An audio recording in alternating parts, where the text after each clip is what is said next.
मराठीचा अपमान सहन करणार नाही, मात्र देशामधला कुणीही व्यक्ती महाराष्ट्रामध्ये आल्यास स्वागत करू. महाराष्ट्राचा अपमान करणाऱ्या निशिकांत दुबेंबाबत मुख्यमंत्री फडणवीसांची भूमिका.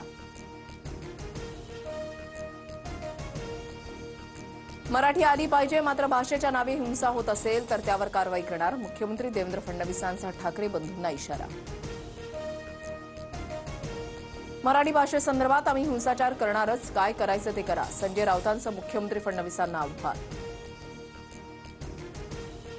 राजकीय मजबुरी असल्यानं ठाकरे बंधू एकत्र, मात्र बीएमसी निवडणुकांमध्ये महायुतीच जिंकणार. फडणवीसांना विश्वास. तर ठाकरे एकत्र आल्याच्या धक्क्यातून फडणवीस सावरले नाहीत, राऊतांनी डिवचलं. बहार कार्यक्रमात राज्यमंत्री मेघना बोर्डीकरांची ग्रामसेवकाला कानशिलात मारण्याची धमकी. रोहित पवारांकडून व्हिडिओ ट्विट.